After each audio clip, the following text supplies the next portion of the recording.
Have you ever noticed that you can forgive what someone said, yet years later your body still remembers the way they looked at you? You move on, you build a life, you even convince yourself it no longer matters, but certain moments quietly reopen something you believed had already healed.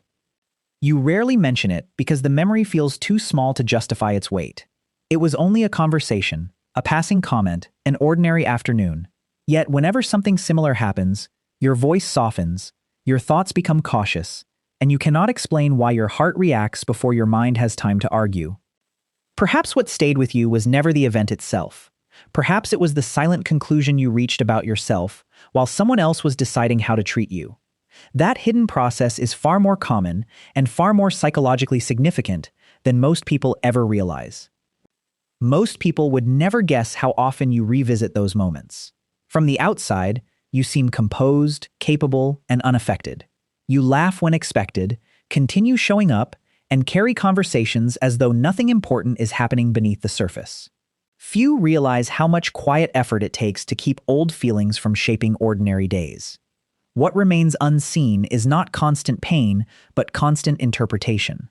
A delayed reply can suddenly resemble an old dismissal. A careless joke can echo with surprising force. You are not reacting only to the present moment. Somewhere inside, another version of you is still comparing today's experience with yesterday's emotional imprint, searching for signs that history might repeat itself. This is why people often misunderstand you. They assume you are overly sensitive, unwilling to let things go, or trapped in the past. They never witness the private negotiations happening within you, where every new interaction is weighed against memories that were never fully understood, only quietly carried. Over time, this invisible pattern begins influencing choices that seem unrelated. You hesitate before trusting, second-guess your own perceptions, or distance yourself before disappointment has the chance to arrive. The strange part is that these decisions rarely feel deliberate. They simply feel reasonable, as though your mind learned a language your conscious thoughts never studied. For decades, those who devoted their lives to understanding human development kept encountering this same quiet pattern, suggesting that what feels deeply personal may actually reveal something universal about the way the human mind remembers emotional experience. There is a psychological reason emotional memories refuse to fade as neatly as ordinary events. Carl Jung believed that experiences carrying deep emotional meaning do more than pass through consciousness. They settle into hidden parts of the personality, quietly influencing perception long after the original moment has disappeared from daily awareness. That is why two people can remember the same conversation completely differently. One recalls the words and moves on. The other remembers the atmosphere, the hesitation before speaking, the feeling of becoming smaller while pretending nothing had changed. The mind stores facts, but the deeper self stores significance, and significance rarely follows the rules of time.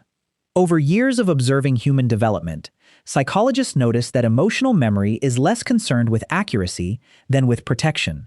The unconscious keeps certain feelings close, not because it enjoys suffering, but because it believes remembering might prevent the same wound from happening again. What appears to be dwelling on the past is often the mind rehearsing survival. This explains why seemingly harmless situations can awaken reactions that feel larger than the present moment deserves. A familiar tone of voice, a brief silence after you speak, or an unexpected expression across someone's face can activate conclusions formed years earlier before conscious thought has an opportunity to question them. Viktor Frankl suggested that human beings are shaped not only by what happens to them, but by the meaning they assign to those experiences. Hidden beneath every unforgettable feeling lies an interpretation about your own worth, safety, or belonging. The event eventually ends, yet the interpretation quietly continues living inside you, influencing relationships, choices, and expectations in ways that often remain invisible. Understanding this hidden architecture is only the beginning, because these emotional patterns reveal themselves most clearly not in dramatic moments, but in the ordinary routines of everyday life where few people think to look. A man accepts praise at work with a polite smile, yet compliments never stay with him for long. Hours later, he is still replaying one careless remark from a meeting, wondering whether it revealed what everyone secretly thinks. His confidence is not erased by criticism. It is quietly redirected toward the place where he once learned that acceptance could disappear without warning. Someone else walks into every gathering with warmth and genuine curiosity. Friends describe them as easy to be around, yet they always leave first. On the journey home, they replay every conversation, searching for signs they spoke too much or revealed too little. The room welcomed them, but an older emotional memory keeps asking a different question, one that no one else can hear. A woman remembers almost nothing about an argument she had years ago, except the feeling of being dismissed before she finished speaking. Since then, she chooses her words carefully, apologizes before expressing disagreement, and calls it being considerate. Few recognize that what appears to be kindness is sometimes a strategy developed by someone who once believed their voice carried less weight than everyone else's. Another person becomes known for being dependable. They answer every message, remember every birthday, and rarely disappoint anyone.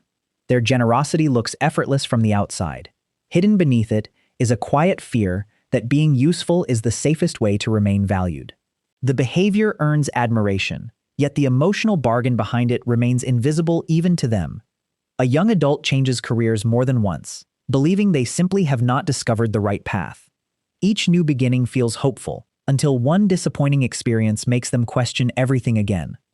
They mistake emotional echoes for practical decisions, unaware that old feelings can disguise themselves as fresh conclusions, making every crossroads seem more confusing than it truly is. There is also the person who appears remarkably calm during conflict. They speak softly, avoid raising their voice, and seem impossible to provoke. Others admire their composure without noticing the exhaustion it requires. Long ago, they learned that expressing hurt invited greater pain, so silence gradually became a place of safety instead of a genuine choice. Across these different lives, the pattern remains remarkably similar. People believe they are responding to today's circumstances, while much of their emotional world is still negotiating yesterday's meanings. The visible behavior changes from person to person, but the hidden conversation beneath it follows familiar paths. These habits are rarely random. They are quiet adaptations built around unforgettable emotional experiences, protecting parts of the self that once felt exposed. What we notice in daily life is often only the surface, while the deeper psychological forces continue shaping choices from places that remain almost completely unseen. The deepest memories are rarely the loudest ones. More often, they survive because they quietly become part of the story you tell yourself without realizing you are telling one. After enough time, the memory is no longer something you revisit. It becomes the lens through which you interpret people, opportunities, and even your own reflection. Carl Jung wrote about the shadow, not as something evil, but as the hidden parts of ourselves pushed out of awareness. Sometimes that shadow is formed not by anger or pride, but by the version of you that felt embarrassed, ignored, or emotionally abandoned. That younger self does not disappear with age. It simply waits beneath the surface, hoping life will never ask it to feel that way again. This explains why certain reactions seem larger than the moment itself. The present situation is only opening a door. Behind it stands every earlier experience that carried the same emotional signature. Your conscious mind believes it is responding to today, while your unconscious is responding to a pattern stretching across years. That pattern often shapes identity before it shapes behavior. A child repeatedly made to feel inconvenient may grow into an adult who apologizes for needing help. Someone who was praised only when achieving may struggle to believe they deserve love during ordinary moments. These are not deliberate decisions. They are identities, slowly assembled from emotional conclusions that were never questioned because they once felt necessary for survival. Alfred Adler believed people spend much of their lives compensating for experiences that left them feeling small. Compensation is not always dramatic ambition or relentless success. Sometimes it is becoming endlessly agreeable. Sometimes it is refusing to depend on anyone. Sometimes it is mastering self-control so completely that even genuine joy feels carefully measured. What looks like personality can quietly begin as protection.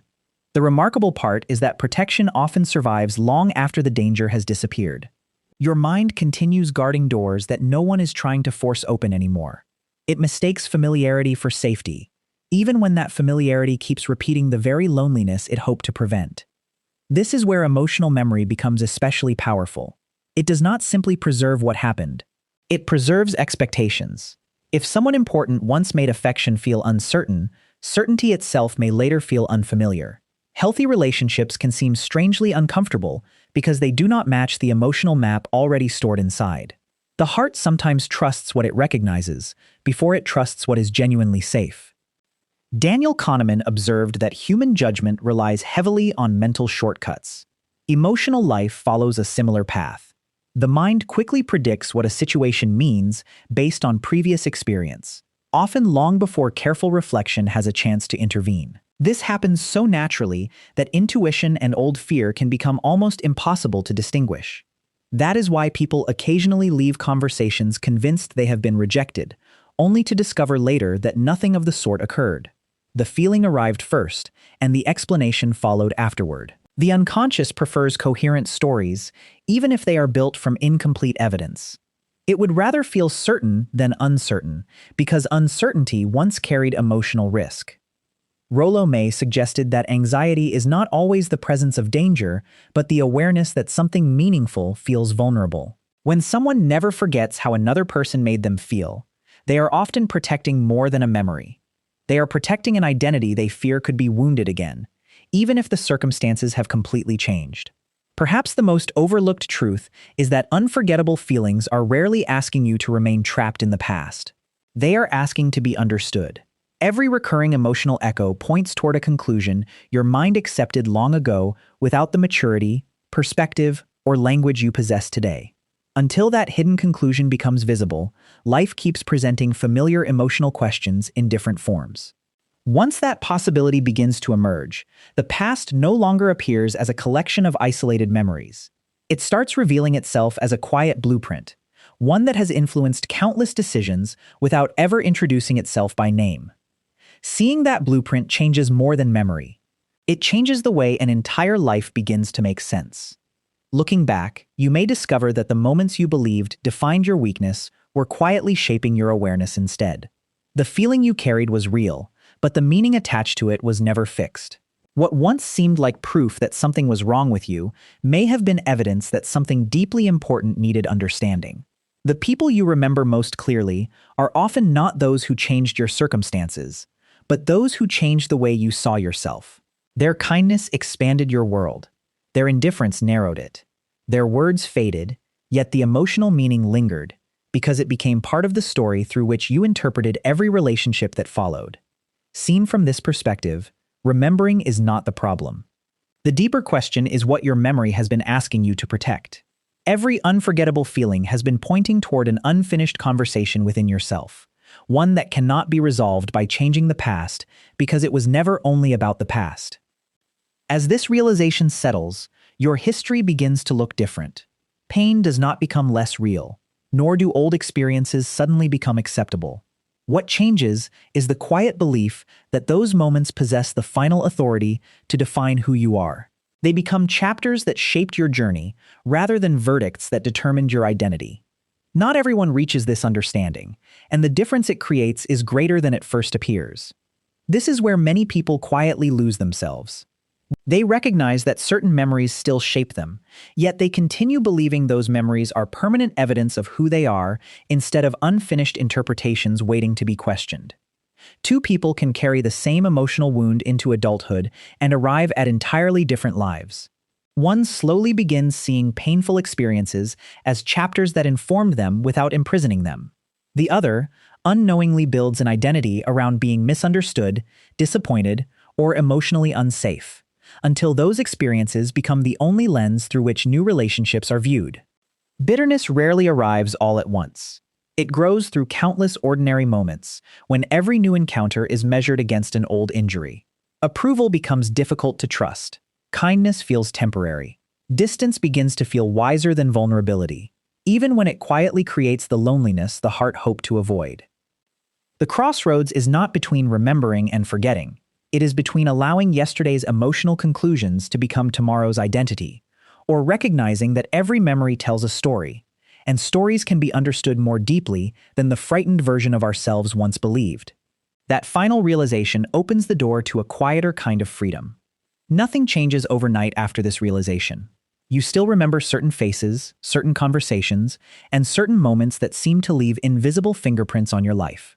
The difference is that those memories slowly lose their role as judges and begin serving instead as quiet witnesses to the person you have become. You notice yourself listening to the present more carefully instead of allowing the past to answer every question first. A delayed message no longer automatically becomes rejection. A disagreement no longer quietly proves you are unworthy. The old emotional echoes may still appear, but they are no longer the only voices shaping your understanding.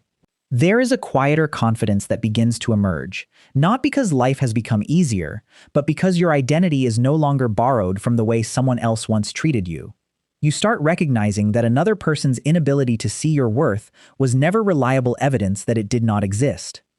This transformation is almost invisible from the outside. Friends may simply notice that you seem calmer, less hurried to explain yourself, and more comfortable allowing silence to exist without filling it with fear. They may never realize that the greatest change happened where no one else could see it. Perhaps that is what genuine healing has always looked like. Not forgetting what happened, but remembering it without allowing it to decide who you must become. From there, life begins to feel less like repeating old stories and more like quietly writing new ones.